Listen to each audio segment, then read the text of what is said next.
Bienvenue au podcast Le Sac du Cœur. Mon nom est Didier Orméjuste et cette semaine au podcast, on va faire un tour d'horizon des rencontres qui étaient présentées dans la NFL en cette 13e semaine d'activité. Il n'y a plus de Ligue canadienne. Bon, la saison s'est terminée la semaine dernière, bien sûr, avec la présentation du match de la Coupe Grey, mais c'est la fin de la saison. On s'approche du dernier quart de la saison du côté de la NFL. Et encore une fois, les Ravens de Baltimore nous ont démontré en défaisant les 49ers de San Francisco qu'ils sont l'équipe à battre présentement du côté de la NFL, alors que les Patriots de la Nouvelle-Angleterre se sont inclinés face aux Texans à Houston et c'était vraiment une défaite inquiétante du côté des Patriots.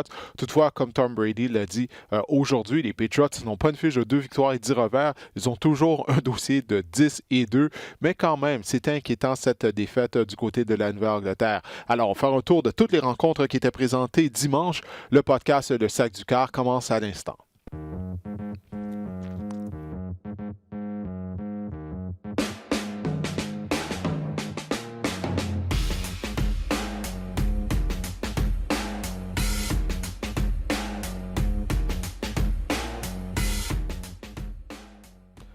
Le duel que tout le monde avait hâte de voir mettait aux prises les Ravens de Baltimore qui recevaient les 49ers de San Francisco, probablement les deux meilleures équipes de la NFL, les Ravens du côté de l'américaine et les Niners du côté de la nationale. Baltimore l'a emporté par la marque de 20-17 dans un match où il faisait très froid, il y avait de la pluie, il y avait du vent. Alors, malgré tout, on a eu droit quand même à un bon spectacle, là, malgré la température qui était maussade à Baltimore. Les Ravens ont emporté à la suite de placement de Justin Tucker sur une distance de 49 verges. Tucker, malgré tout, là, les éléments, malgré la pluie, le vent, le froid, il a réussi un placement sur 49 verges. Ça, c'est pas peu dire afin de faire gagner les Ravens de Baltimore. La dernière séquence des Ravens a vraiment été dominante au sol. Ça a duré 6 minutes et 28 secondes. Donc, on a enlevé tout le temps afin d'y aller du placement victorieux. Et c'est une victoire qui est d'autant plus impressionnante du côté de Baltimore, parce que là, les Ravens, ils étaient dans la portion difficile de leur calendrier et ils ont passé tous les tests jusqu'à présent. Ils ont défait les Patriots de la Nouvelle-Angleterre, les Seahawks de Seattle, les Texans de Houston qui sont complètement écrasés. Et là, ils ont vaincu les 49ers de San Francisco par 3 points. San Francisco a toutefois été, selon moi, impressionnant lors de cette rencontre. Ça a été une bonne performance à part des Niners parce que, comme je l'ai dit, là, les éléments, la nature, le froid, le vent, tout ça, la pluie, mais en plus de ça, le match avait lieu à Baltimore. Alors, de faire le voyage d'ouest en est, de partir de San Francisco pour se rendre jusqu'à Baltimore, jouer un match à 13 heures qui est à 10 heures heure de l'ouest et d'offrir ce genre de performance du côté des Niners, je pense que ça, c'est vraiment, mais vraiment quelque chose d'encourageant face à une équipe de qualité comme celle des Ravens de Baltimore. Mais pour les Niners, eux, ils sont vraiment dans la portion corsée de leur calendrier parce que la semaine prochaine, ils vont se rendre à la Nouvelle-Orléans pour affronter Drew Brees et les Saints. Mais en raison de la ligne défensive qu'on a du côté de San Francisco, je pense qu'on pourrait être en mesure de vaincre la Nouvelle-Orléans au Superdome. Mais vraiment, ça a été un excellent match de football entre les Ravens et les 49ers. Encore une fois, Lamar Jackson avec Mark Ingram dans le champ arrière, ça donnait des maux de tête à la défense des Niners. On voyait lorsqu'on utilisait le jeu de l'option, on croyait qu'Ingram avait le ballon et très souvent, bien non, c'était Lamar Jackson qui l'avait, qui était en mesure d'aller chercher un gain de 15-20 verges en courant. Alors, même face à une défense comme celle des Niners, on voit que Jackson donne des mots de tête. Et en plus de ça, c'était sous la pluie, comme je l'ai dit tout à l'heure. Alors, ça fait en sorte que Jackson était peut-être moins rapide qu'à l'habitude que s'il avait joué sur une surface qui était sec. Mais malgré tout, on a vu qu'il était le joueur le plus rapide sur le terrain. Alors, est-ce qu'on va revoir ces deux équipes s'affronter? Si c'est le cas, ça va avoir lieu lors du Super Bowl à Miami au mois de février. Mais encore une fois, les deux équipes nous ont offert un bon spectacle. Je ne crois pas qu'on a à rougir du côté des 49ers de San Francisco de s'être inclinés contre les Ravens de Baltimore. Mais ça a vraiment été un match de qualité entre deux vraiment très bonnes formations. Maintenant, dans un match où c'était pas deux très bonnes formations qui s'affrontaient, les Bengals, ils ont donné une raclée aux Jets de New York par la marque de 22-6. Andy Dalton effectue un retour au jeu du côté de Cincinnati. Et les Bengals, bon, finalement, ils ont décroché leur toute première victoire de la saison, mais Cincinnati aurait gagné son premier match de la saison il y a longtemps, là, si on n'avait pas cloué au banc Andy Dalton au profit de Ryan Finley. Bon, Finley est un jeune carrière, on voulait voir ce dont il était capable. On s'est rendu compte qu'il n'a pas nécessairement le potentiel à faire de devenir un carrière partant du côté de la NFL. Alors, c'est la raison pour laquelle on a ramené Andy Dalton dans la formation, surtout qu'on les joueurs savent que Dalton est un meilleur carrière que Finley. Alors, pour l'entraîneur des Bengals de Cincinnati, il ne peut pas continuer de faire jouer Finley comme ça lorsqu'on a une meilleure option sur les lignes de côté. Peu importe qu'est-ce qu'on pense d'Andy Dalton, mais il reste que c'est un carrière compétent. C'est un carrière qu'on a déjà vu mener la NFL au chapitre des passes de toucher lorsqu'il est bien entouré. Mais là, la formation des Bengals, bon, commence à être dépourvue de talent, notamment au niveau de la ligne à l'attaque. Mais peu importe, ça a été une bonne performance de Cincinnati qui a gagné par la marque de 22-6. Carlos Dunlap a réussi 3 sacs aux dépens de Sam Darnold. Alors, ouais, je crois que ça fait le tour pour cette rencontre quand même. On parle de deux équipes qui ne vont pas s'affronter, qui ne vont pas participer plutôt aux éliminatoires. Les Titans du Tennessee sont allés à Indianapolis et ils ont vaincu les Colts par la marque de 31-17. Le point tournant de la rencontre, ça a été une tentative de placement d'Adam Vinatieri qui a été bloqué et retourné pour un toucher du côté des Titans du Tennessee. Les Titans sont une formation que j'aime bien, notamment depuis que Ryan Tannehill est au poste de quart. Alors, on a maintenant une fiche de 5 victoires et 1 défaite au Tennessee avec Tannehill comme un quart arrière. Puis c'est quelque chose, moi je me disais, lors des 2 dernières années, si les Titans avaient une meilleure performance, avaient plus de production à la position de carrière, il me semble que ça serait une équipe qui devrait connaître du succès. On sait les ratés qu'a connus Marcus Mariota. Et même lors du camp d'entraînement, je me souviens, je lisais des articles des gens qui couvrent quotidiennement les Titans du Tennessee. Durant le camp d'entraînement, c'était unanime. Tout le monde disait que Ryan Tannehill connaissait un meilleur camp d'entraînement et que c'est lui qui devrait être le carrière partant au début de la saison. Bon, c'est que Mariota a été le deuxième joueur sélectionné du repêchage. C'est un ancien choix de première ronde. Alors, naturellement, on a été très patient à son endroit, mais on le voyait depuis le début de la saison, ça n'allait vraiment pas pour Mariota. Et surtout qu'on a une bonne formation du côté du Tennessee.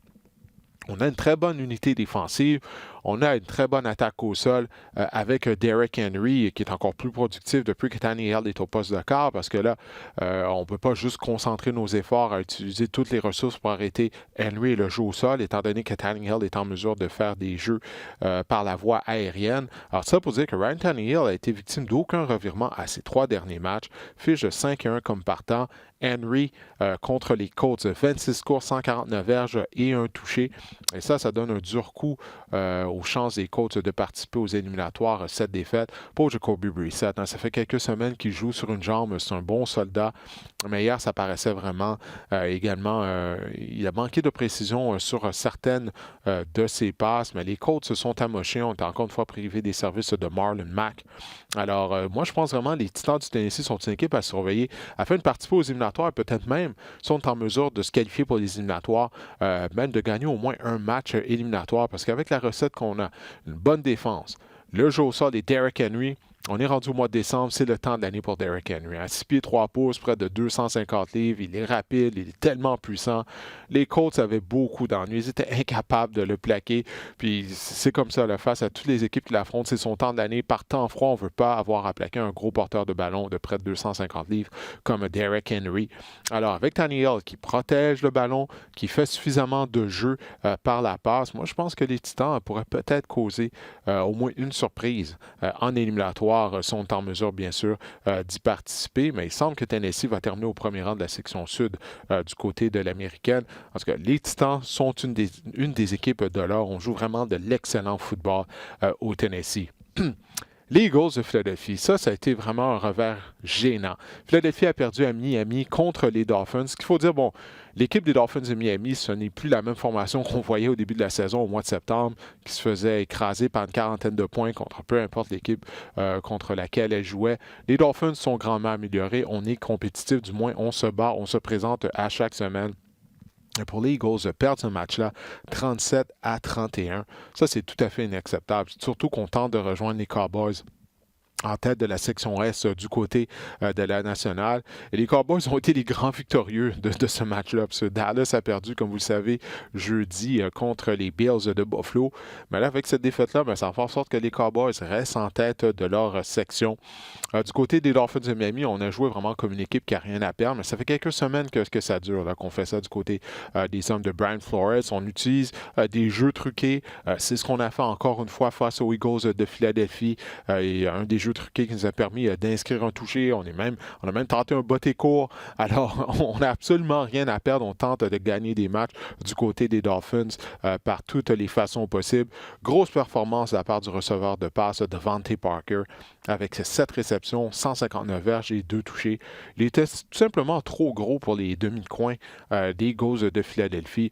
On le voyait, il se servait de son physique également afin d'aller chercher le ballon, de réussir les réceptions face aux demi-coins des Eagles. La défense des Eagles qui avait bien joué là, depuis 3 semaines, 1 mois, mais là, on a revu les mêmes faiblesses qu'on voyait au début de la saison.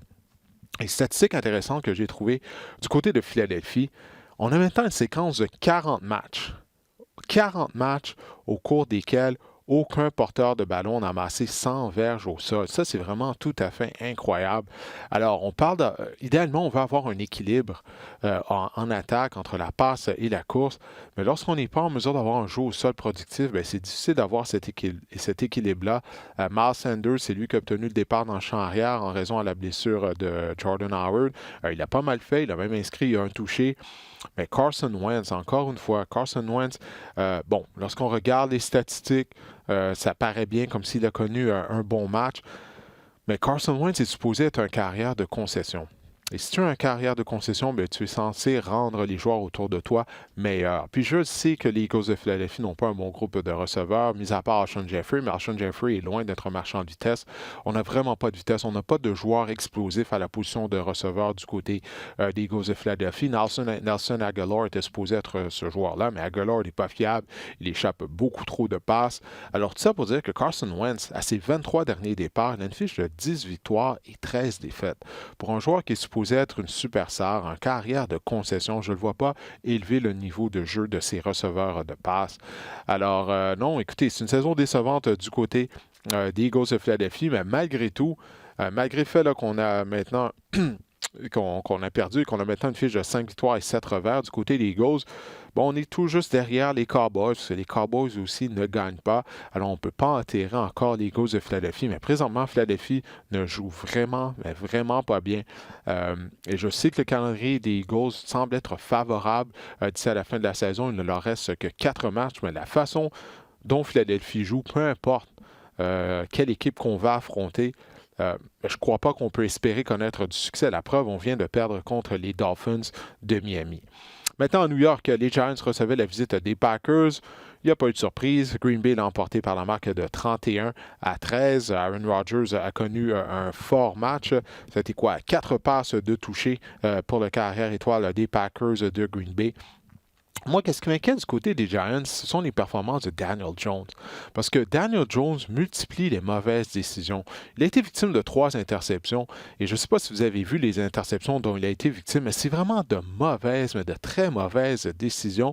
Jones a été victime d'au moins un revirement au cours de chacun des 11 matchs au cours desquels il a joué. Donc, il n'est pas en mesure de protéger le ballon. Puis je ne suis pas certain, là, moi, que Daniel Jones, c'est vraiment un carrière partant au niveau de la NFL. Je sais, ça avait très bien commencé. Tout le monde en avait été impressionné par Jones lors de son tout premier départ contre les Buccaneers de Tampa Bay. Mais depuis, c'est comme s'il a régressé. Du moins, il ne s'est certainement pas amélioré là, au cours de la saison. Je ne veux pas être trop sévère à son endroit, étant donné qu'on parle d'une carrière recrue. Mais les revirements, ça, c'est la première chose qu'il doit améliorer. Il ne peut pas continuer de faire cadeau du ballon constamment, semaine après semaine, à l'adversaire, parce qu'il n'y a aucune façon que les Giants peuvent connaître du succès. Et l'autre chose, côté des Giants, la défense est tout à fait atroce. Que ce soit au niveau de la tertiaire, que ce soit au niveau de la ligne défensive, où on n'est pas capable d'appliquer une pression constante sur les carrières adverses. Ça fait vraiment dur à New York. Maintenant, l'entraîneur-chef Pat Shurmur semble se retrouver sur un siège éjectable. Je peux comprendre pourquoi. C'est vraiment une saison de misère que les Giants se connaissent. Mais en même temps, je me dis, on s'attendait à quoi? Avant le début de la saison, on sait avec les Giants, ça allait en arracher. Même si Eli Manning était carrière partant, ils sont remplacés par Daniel Jones. C'est pas comme si l'équipe soudainement allait grandement s'améliorer. Lorsqu'on regarde la formation des Giants, elle est vraiment dépourvue de talent. Là. Mis à part Saquon Barkley, bon, il y a Evan Ingram, l'élite rapproché, qui est un joueur explosif, mais il est constamment blessé. Où est le talent là, au sein de cette formation? J'ai parlé tout à l'heure bon, de l'unité défensive. Alors, Sherman se retrouve sur un siège éjectable. Je peux comprendre pourquoi, mais le directeur général, Dave Gettleman, c'est pas comme s'il a pris des excellentes décisions depuis qu'il est en poste. Alors, moi, j'ai hâte de voir à la fin de la saison, est-ce qu'on va y aller d'un ménage complet du côté de l'organisation des Giants? J'ai vraiment l'impression qu'il faudrait le faire. Et les Steelers de Pittsburgh, ils croisaient faire avec les Browns de Cleveland. Bon, c'était le deuxième duel entre les deux équipes. On se souvient tous qu'est-ce qui est arrivé la première fois que les deux formations s'étaient affrontés. Bien sûr, Myles Garrett qui avait donné un coup de casque à Mason Rudolph. Bien, les deux joueurs n'étaient pas là, naturellement. Garrett étant suspendu. Et Mason Rudolph, bien, lui, il a perdu son poste de carrière partant au profit de Devlin Hodges. Et les Steelers ont gagné 20-13. Et un peu comme je viens de parler avec Daniel Jones du côté de Baker Mayfield. Il doit mieux protéger le ballon.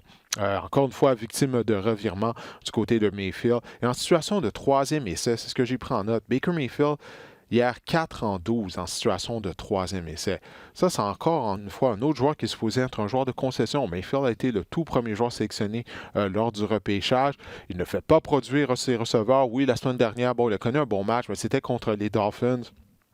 Mais lorsqu'on affronte moindrement de bonnes équipes, il n'y a aucune production de la part de Baker Mayfield. Odell Beckham, mon Dieu, écoutez, là, moi j'ai de la misère à croire que Beckham ne va pas demander à être échangé durant l'hiver, une fois que la saison sera terminée. Et écoutez, l'entraîneur-chef Freddie Kitchens, on l'a vu sur les médias sociaux, a été pris en photo avec un T-shirt sur lequel ça disait Pittsburgh started it. Pittsburgh a commencé en parlant justement là, de cette bagarre qu'il y a eu lorsque les deux équipes se sont affrontées il y a quelques semaines. Ça, c'est vraiment un manque de jugement de la part de Freddie Kitchens. C'est une chose pour les partisans de porter ces chandails-là, c'est bien drôle. Mais d'avoir l'entraîneur-chef qui porte ce T-shirt-là, qui se fait prendre en photo sur les médias sociaux en portant ce T-shirt-là, c'est vraiment un manque de leadership de la part de Freddie Kitchens. Bon, je disais ses commentaires aujourd'hui, il disait qu'il ne craignait pas pour perdre son emploi. Ben, il devrait vraiment, parce que c'est une équipe qui a du talent. Les Browns devraient afficher une bien meilleure fiche que leur dossier de 5 et 7. Et la priorité durant la saison morte, il n'y a aucun doute, ça va devoir être d'améliorer la ligne à l'attaque, mais on va devoir également amener, selon moi, un entraîneur-chef qui va pouvoir challenger Baker Mayfield. Moi, si vous écoutez le podcast depuis l'été, je vous l'avais dit que je ne croyais pas aux Browns de Cleveland, mais là, cette défaite-là, ben, ça a pratiquement mis un clou dans leur cercueil. On avait encore espoir que peut-être Cleveland sera en mesure d'assembler une séquence victorieuse afin de participer aux éliminatoires, mais vraisemblablement, ça ne sera pas le cas. Alors que du côté des Steelers, on a une fiche de 7 et 5. On est sans les services de Ben Roethlisberger, sans les services de James Conner. On sait durant la saison morte, on sait des parties d'Antonio Brown. Le'Veon Bell est maintenant un porte-couleur des Jets de New York. On a des blessés, mais malgré tout, on continue, on trouve des façons de gagner du côté des hommes de Mike Tomlin. Alors, il faut donner crédit à l'entraîneur-chef des Steelers de Pittsburgh. Il n'a pas eu peur de clouer au banc Mason Rudolph, qui en arrachait beaucoup. On a parlé de ce qui est arrivé la dernière fois que les Steelers avaient affronté les Browns. Tout le monde après encore te parlait du geste que Myles Garrett avait porté à l'endroit de Rudolph. Rudolph, il a comme été chanceux dans tout ça parce que personne ne parlait après le match de sa contre-performance. Il avait été victime de 4 interceptions lors de cette rencontre et vraiment, il ne fait pas le travail. Et on le voit, Devlin Hodges, du moins hier, il a été beaucoup plus productif que Mason Rudolph ne l'aurait été. C'est sûr qu'on n'a pas beaucoup de films sur Rodgers, donc ça va être quelque chose à surveiller là, au cours des prochaines semaines, si les défenses vont être en mesure de s'ajuster à ces tendances. Mais pour l'instant, moi, il me semble, même si c'est un joueur non repêché, il semble être en meilleure carrière que Mason Rudolph. Receveur de passe de James Washington, receveur de passe de deuxième année, a connu un fort match du côté des Steelers. 4 réceptions, bonnes pour 111 verges. Il a également inscrit un touché. Alors, les Steelers qui vont être en mesure de participer aux éliminatoires. Il reste encore 4 semaines au calendrier régulier. Moi, je suis vraiment impressionné par le travail de Mike Tomlin, le travail qu'il fait, qu'il est en mesure d'accomplir, malgré le fait qu'il est privé notamment des services de son carrière étoile. En Caroline, les Panthers recevaient les Redskins. Washington a gagné 29-21. Ça, c'est une défaite qui ne peut pas se produire si vous êtes les Panthers de la Caroline, et en particulier l'entraîneur-chef Ron Rivera qui se retrouve sur un siège éjectable parce que la semaine dernière, il y a le nouveau propriétaire des Panthers, Dave Tepper, qui a dit qu'il évaluait présentement la situation, il évaluait son organisation et que lorsque l'équipe perdait à domicile, il disait que ça lui faisait très mal. Alors là, de perdre contre Washington à domicile, Washington qui est une des pires formations de la NFL, avec Dwayne Haskins au poste de quart, ça c'est tout à fait inexcusable du côté de Ron Rivera. Surtout que, bon, c'est pas Haskins qui allait venir, qui allait aller en Caroline et battre les Panthers. Donc, on savait que les Redskins devaient utiliser le jeu au sol, puis ils l'ont fait, puis non seulement ça, ils l'ont fait avec succès. Darius Guice a amassé 129 verges. Je suis content de voir Guice connaître un bon match. C'est un produit de l'Université LSU. Il en est à sa deuxième saison. C'est un joueur que j'aimais beaucoup à LSU. Je croyais qu'il allait devenir un bon porteur de ballon au niveau de la NFL. Malheureusement pour lui, il a subi une blessure à un genou qui lui a fait rater toute la saison dernière. S'était blessé également au début de la saison. Là, il est en santé, puis là, on revoit le même porteur de ballon qu'on avait vu à LSU. Alors, 129 verges au sol pour Darius Guice et 99 verges par la course pour Adrian Peterson. Donc, on a accordé pratiquement 100 verges au sol à deux porteurs de ballon du côté de la défense des Panthers, alors que tout ce qu'on avait à faire, c'était d'arrêter le jeu au sol. C'est pas Dwayne Haskins qui allait venir nous battre sur la route. Alors, c'est vraiment c'est vraiment inacceptable du côté des Panthers à Caroline. On a été dominé à domicile par Washington. Selon moi, cette défaite-là, c'est le début de la fin pour Ron Rivera, mais également pour le directeur général également du côté des Panthers à Caroline. Ça va être une situation à surveiller en Caroline. Est-ce qu'on va y aller d'un ménage, d'un gros ménage à la fin de la saison? Moi, je crois que oui. Les Buccaneers de Tampa Bay. Eh bien, ils ont facilement vaincu les Jaguars de Jacksonville par la marque de 28-11. Nick Foles, mon Dieu, que ça va vraiment pas bien depuis qu'il est revenu au jeu.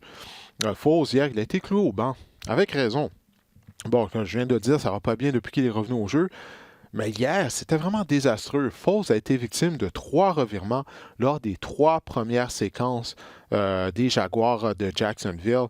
2 interceptions, un échappé. Alors, on a envoyé Gardner Minshew dans la mêlée. Et d'ailleurs, aujourd'hui, les Jaguars ont annoncé que Minshew allait être le carrière partant la semaine prochaine. Je viens de parler là, des Panthers à Caroline, des Giants de New York, qui, selon moi, pourrait y aller d'un grand ménage au sein de l'organisation une fois que la saison sera terminée. Jacksonville également, là. Surtout l'entraîneur-chef Doug Marrone. Là, on ne peut pas blâmer Jalen Ramsey. Hein? Clairement, Jalen Ramsey n'était pas le problème à Jacksonville. Alors, ça va être une autre situation à surveiller une fois que la saison régulière sera terminée. Du côté des Bucs, eh bien, Jameis Winston a été limité à seulement un revirement.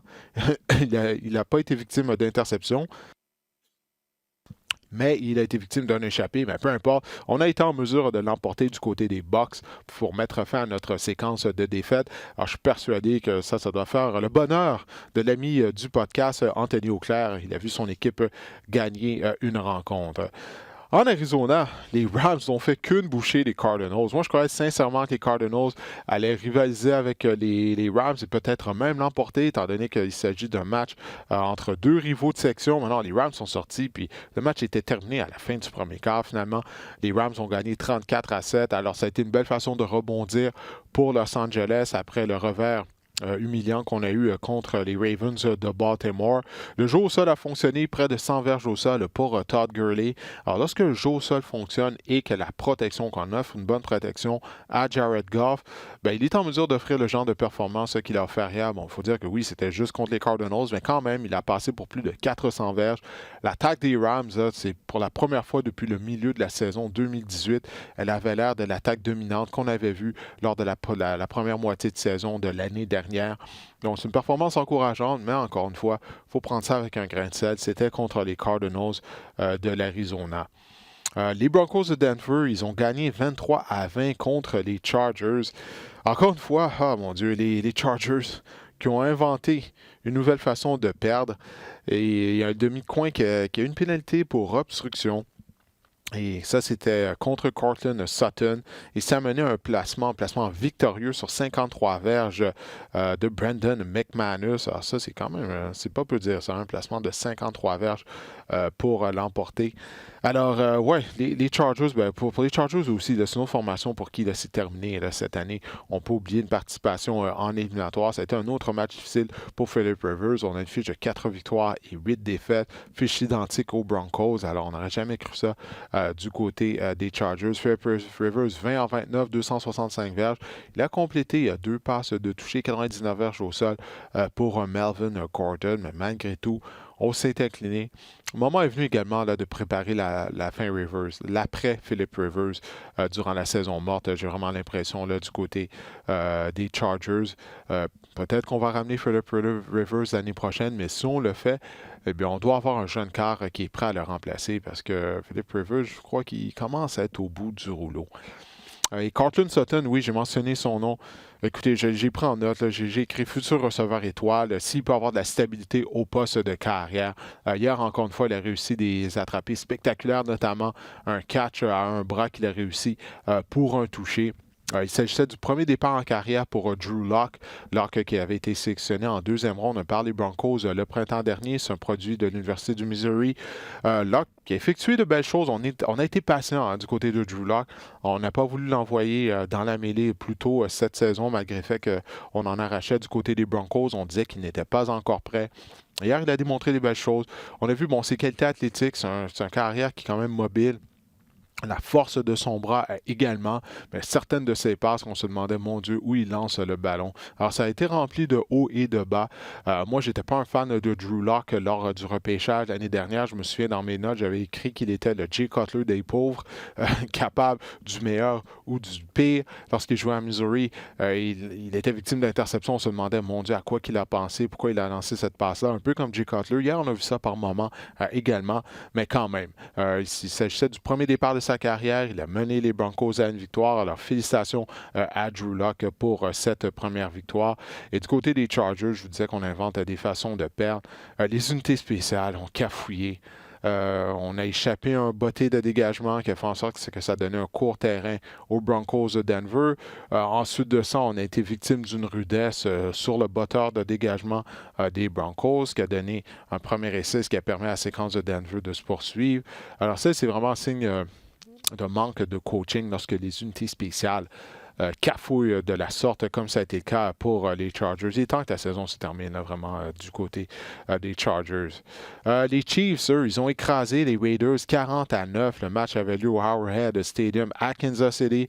Je m'attendais à un match serré. Mon Dieu, que encore une fois, là, ça n'a vraiment pas été une bonne prédiction de ma part. Les Raiders se sont fait écraser. Le match était terminé après le premier quart. Là encore, écoutez, Kansas City a maintenant 2 matchs d'avance sur Oakland en tête de la section ouest du côté de l'américaine. Je me disais pourtant que les Raiders possédaient la formule afin de connaître du succès face aux Chiefs. Je n'étais pas certain que la défense, naturellement, sera en mesure de ralentir l'attaque de Kansas City. Bon, quelle défense est capable de faire ça? Mais je me disais, avec notre grosse ligne à l'attaque et le porteur de ballon Josh Jacobs, on avait la formule afin de courir avec le ballon et de garder Pat Mahomes et l'attaque des Chiefs sur les lignes de côté. Et puis, ça n'a pas été suffisant. Jacobs, il a quand même gagné plus de 100 verges, 104 verges en 17 courses pour Josh Jacobs. Mais Derek Carr, on va devoir prendre des décisions, j'ai l'impression, là, du côté des Raiders d'Oakland. Parce que Derek Carr, si le jeu au sol ne fonctionne pas, Derek Carr n'est pas en mesure de transporter l'attaque à lui seul. Et je sais qu'il n'y a pas un grand groupe de receveurs. La perte d'Antonio Brown, ça fait mal aux Raiders d'Oakland parce que les Raiders, bien sûr, on pouvait miser sur un receveur de la trempe d'Antonio Brown. L'attaque serait encore meilleure. Mais Derek Carr, lorsqu'on a besoin de lui, plus souvent qu'autrement cette année, il n'a pas livré la marchandise. Alors moi, j'ai bien hâte de voir qu'est-ce qu'on va faire du côté des Raiders durant la saison morte. On a maintenant une fiche de 6 victoires et 6 revers après les 3 premiers tiers de la saison. Du côté d'Oakland, dans l'ensemble, je crois que c'est une saison au cours de laquelle on a du succès du côté des Raiders, mais ça a été une belle opportunité qui a été ratée hier en se faisant écraser de la sorte du côté des Chiefs. Et dans le dernier match qui était présenté dimanche soir, les Patriots de la Nouvelle-Angleterre, ils ont perdu 28-22 à Houston contre les Texans. Et ce que j'ai retenu de la rencontre, si vous avez regardé ce match-là, je suis persuadé que vous avez remarqué la même chose, c'est à quel point on est dépourvu de talent à la position de receveur du côté des Patriots de la Nouvelle-Angleterre, mis à part Julian Edelman. Et du côté des Texans, on ne s'est pas cassé la tête. Hein. Le coordinateur de la défense, Romero Crennel, ben lui, il s'est dit on va doubler Edelman. Même si Edelman, ce n'est pas un marchand de vitesse, ce n'est pas un joueur qui va étirer la défense de façon verticale. C'est pas grave, c'est la cible favorite de Tom Brady. On va le doubler et on va mettre au défi les Patriots de nous battre avec les autres receveurs de passe. Et on a tout simplement été incapable de le faire. Oui, Tom Brady, il a ralenti, c'est normal. Il est maintenant âgé de 42 ans. Il n'est plus le même joueur qu'il était il y a 3, il y a 5 ans, ou même plus tôt au cours de sa carrière. Mais il reste, selon moi, c'est toujours un bon carrière. Mais c'est juste qu'on est dépourvu de talent dans la position de receveur, position d'ailier rapproché également, avec la perte, la retraite de Rob Gronkowski.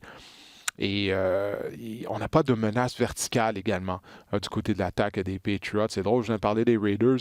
Il y a une raison pourquoi les Patriots avaient amené Antonio Brown à la Nouvelle-Angleterre. C'est qu'on avait vraiment un besoin criant à la position de receveur. Et ça paraît, là. C'était vraiment évident contre les Texans.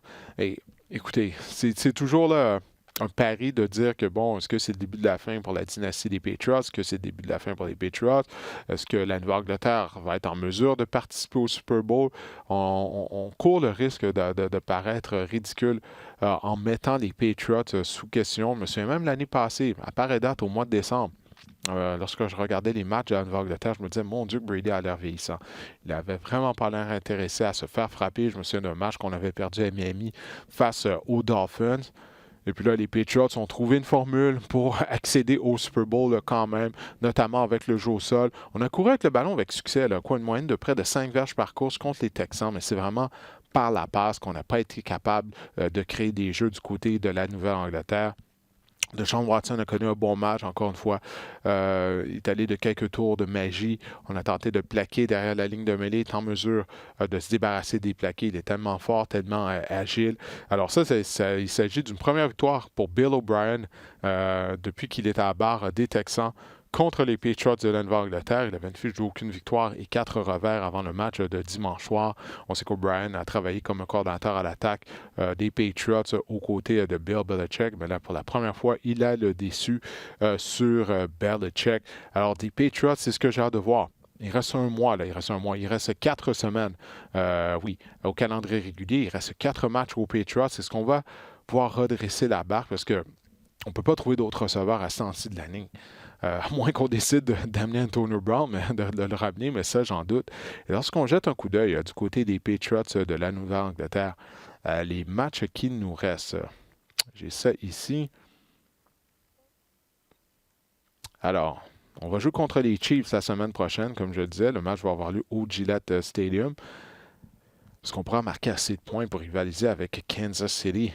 Ça, c'est ce que j'ai hâte de voir. On sait que les Chiefs, ils en doivent une aux Patriots. Les Patriots qui avaient mis fin à leur saison l'année dernière lors du match de championnat de l'Association américaine. Après ça, on va aller à Cincinnati contre les Bengals. On va affronter les Bills à nouveau. Alors, les Bills, on n'en parle pas, mais les Bills ont une fiche de 8-3. Ils sont tout juste derrière les Patriots de la Nouvelle-Angleterre. Je dis 8-3, en fait 9-3 maintenant, à la suite de leur victoire contre les Cowboys de Dallas jeudi. Oui, c'est ça, 9-3. Alors, les Bills sont tout juste derrière les Patriots. Alors, est-ce que les Bills pourraient devancer les Patriots et causer une surprise et terminer au premier rang de la section Est de l'américaine? Ça reste à voir, mais le calendrier est relativement facile pour les Patriots. Alors, match contre les Chiefs, les Bengals et les Bills, ça va être le match clé. Après ça, on termine en recevant les Dolphins de Miami pour terminer le calendrier régulier. Alors, ça va être à surveiller du côté de la Nouvelle-Angleterre, mais vraiment, je ne crois pas nécessairement que Tom Brady est à blâmer du côté de l'attaque des Patriots. Comme je le disais, je sais qu'il est vieillissant, mais on n'a simplement pas de talent en position de receveur, d'ailier rapproché. Et je ne crois pas qu'on sera en mesure de trouver des solutions à tout ça.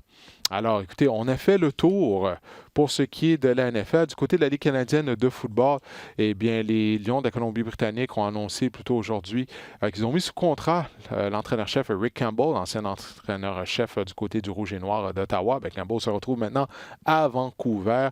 Donc, d'une certaine façon, il est réuni avec Ed Hervey.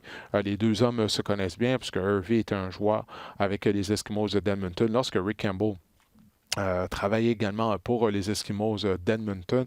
J'ai bien et bien l'impression que Jason Maas va probablement s'amener à Vancouver également à titre de coordonnateur à l'attaque. Ça reste à voir. Du côté des Alouettes, eh bien, ils continuent leur recherche afin de trouver un directeur général.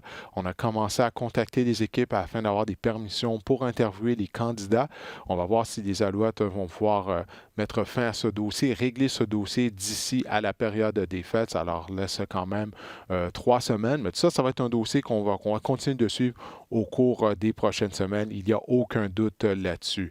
Alors, j'espère que cet épisode du podcast Le Sac du Cœur vous a plu. C'était un épisode écourté. Je vais essayer de vous trouver un invité pour la semaine prochaine. Il faut dire qu'on avait moins de matchs de la NFL en ce dimanche, étant donné qu'il y avait 3 matchs qui ont eu lieu jeudi. C'était l'Action de grâce du côté des États-Unis. Alors, le dernier quart de la saison de la NFL qui va s'amorcer le week-end prochain. On s'approche des éliminatoires.